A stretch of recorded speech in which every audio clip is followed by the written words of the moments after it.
How do souls live their afterlife? Do they require any food or water? Once we say that after death, your body is not there, this physical body is not there. So the need for the physical body is, of course, food and water. But once you are not carrying any physical body, that means, in according to the scriptures, it's only smelling sense which gives the containment to the soul. Pranam Swamiji. Is there any life after death too? Namaskar, Namo Narayan. Yes, definitely yes. Because the whole concept of Sanatan Dharma is on rebirth, reincarnation, and it's not only in Hindus or Sanatan Dharma. I was reading that day, book. Nowadays, even Christianity and few cases of Islam, they accept this reincarnation. And there are few, I can narrate the stories, number of authentic stories and research papers where you will find definitely yes. So, Swamiji, is the life after death is more pleasant than the life on earth? Well, you until and unless you are not really realizing yourself going up and feeling what is happening, it is not correct to say it is more comfortable or more pleasure or more painful. But because on this planet earth we are living with the five senses, this body is made up of the five elements: earth, water, sky, agni, fire, like that. And the mind which travels beyond earth is not with the five elements. So Shastra says whatever the feeling we are getting of pain and pleasure, that because of these five elements. So personally, I won't agree that it is a pleasure or it is a pain. It's a state of kind of a mind which is surviving after death, some kind of feeling. But because you don't have senses, I cannot say exactly how to narrate it. So, Swamiji, to my curiosity, can someone actually see spirits and souls? One can, if you are having right people and right team. I will quote one example of Swami Abhedanand ji, the brother disciple of Swami Vivekananda. If you will read the book Life After Death or Beyond Death is the title of the book, and it is published by Ramakrishna Mission also. The research work what they conducted in Europe, in very detailed manner, he has mentioned what are the feelings of a soul, what's the journey, how they feel, and what they expect from we people, like that. How do souls live their afterlife? Do they require any food or water? Once we say that after death your body is not there, this physical body is not there, so the need for the physical body is, of course, food and water. But once you are not carrying any physical body, that means, in according to the scriptures, it's only smelling sense which gives the containment to the soul.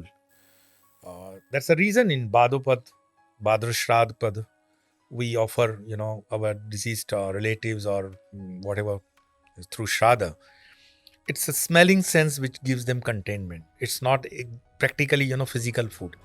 So once you say that my this relation is hungry or thirsty or asking for some drink or food, it's just again I say unfulfilled your feelings which you want to fulfill through the mind or soul feeling, and we offer to make them just satisfied. Okay, we give, and this satisfaction level completely gives them satisfaction, and they travel ahead. Their journey continues like that.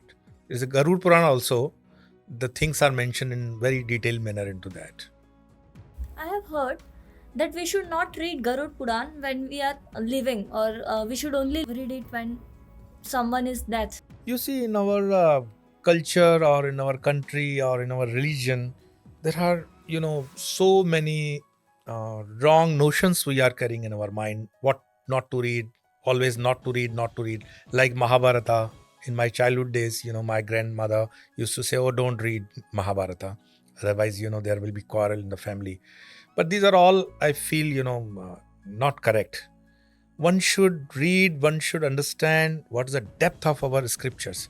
So Garur Puran merely reading, it's unauspicious. I don't think so. Rishis will do it such a stupid work for people not to read, or did you read after death. No, nothing like that. Personally, I feel one should read all these scriptures, understand it, and you know try to connect the things in a very logical manner, rational manner, reasoning manner. And with humbleness, you can ask even the teachers teachers mean gurus, spiritual gurus, where you have any doubt or curiosity about it. So personally, yes, you can read it. No problem into that. Which scriptures mainly mention about life after death or afterlife? Katha Upanishad is my favorite scripture. Once you are asking me, there are a number of other scriptures also. But Nachiketa and Yama ka Samvad, the dialogue between the Yama and Nachiketa comes in Katha Upanishad. And such a beautiful Upanishad. You can learn so many things. I can say scientifically. The background is scientifically. So, what is a death? What's the purpose of life?